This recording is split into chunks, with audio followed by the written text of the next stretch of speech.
नमस्कार दोस्तों। आज बात करते हैं एक रिमोट विलेज के बारे में। एक सुदूर गांव जहां 40 लोगों को आईआईटी में सीटें मिलती है। सुनने में तो अजीब लगता है, लेकिन इस रिमोट विलेज के 40 लोगों को एक साथ आईआईटी यानी इंडियन इंस्टीट्यूट ऑफ टेक्नोलॉजी में सीटें मिली है। आइए जानते हैं इसके पीछे का राज।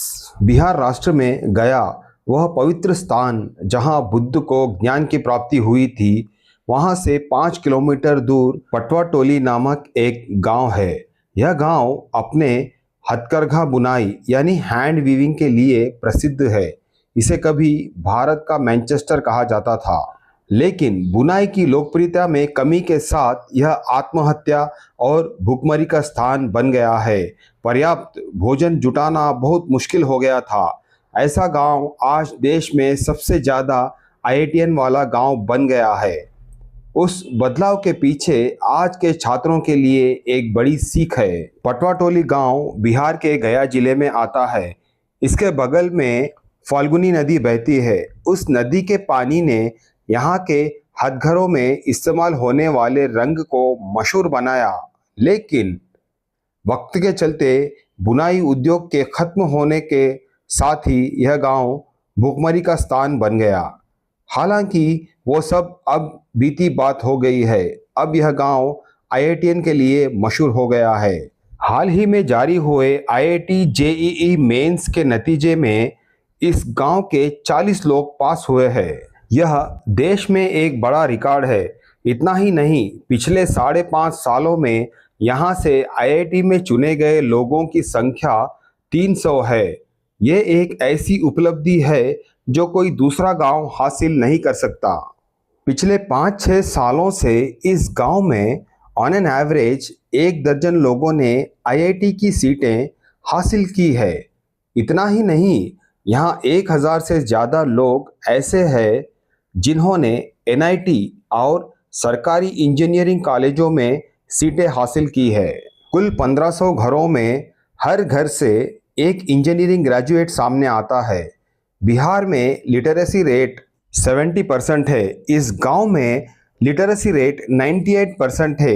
एक ऐसी जगह जहां गरीबी कभी भूख, आत्महत्या, बाल विवाह जैसे सभी भयानक रूप दिखाती थी। यह बदलाव एक चमत्कार है। इसके पीछे यहाँ के पूर्व छात्रों की एकजुटता है, सेवा का भाव है।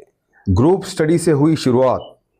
सालों पहले पटवाटोली गांव हैंडलूम वीविंग से हटकर कताई की ओर बढ़ रहा था। वहां के बुनकरों को दिन में 18 घंटे काम करना पड़ता था।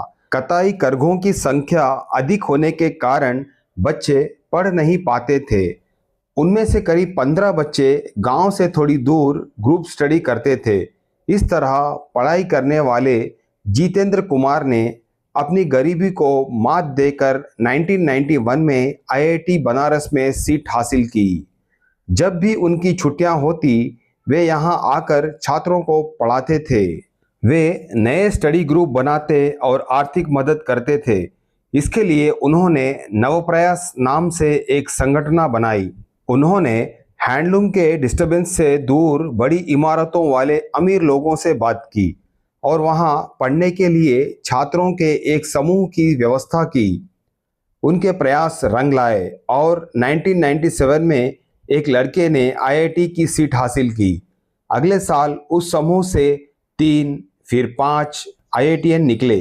उनकी सफलता को देखकर दूसरे अमीर लोगों ने भी अपनी इमारतों में खाली कमरे आवंटित करना शुरू कर दिया। इस बीच जितेंद्र कुमार को अमेरिका में एक बड़ी कंपनी में नौकरी मिल गई।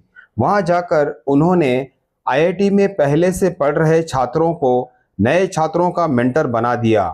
चंद्रकांत पटेश्वरी, जो उन्हीं में से एक थे, इस ग्रुप में आ गए।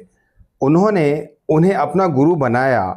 उन मार्गदर्शकों में से एक चंद्रकांत पाटेश्वरी ने इन समूह अध्ययन यानी ग्रुप स्टडी को सेवा के मार्ग पर लगा दिया, जबकि उनके परिवार के बाकी लोग गांव में अपना घर बेचकर पलायन कर गए।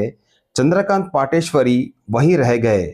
उन्होंने अपना 2 मंजिला घर पूरी तरह से आईआईटी की तैयारी करने वाले छात्रों को समर्पित कर दिया। 2013 में उन्होंने इसका नाम वृक्ष स्कूल रखा और गरीब छात्रों को मुफ्त में रहने और खाने की सुविधा देना शुरू किया। इस गांव के लिए देश विदेश में बसे जितेंद्र जैसे लोगों ने आर्थिक मदद की। वे इसी गांव के वरिष्ठ नागरिकों को ऑनलाइन और ऑफलाइन पढ़ाते थे। उन्होंने गांव में किसी के भी इस्तेमाल के लिए एक अत्याधुनिक लाइब्रेरी भी बनाया।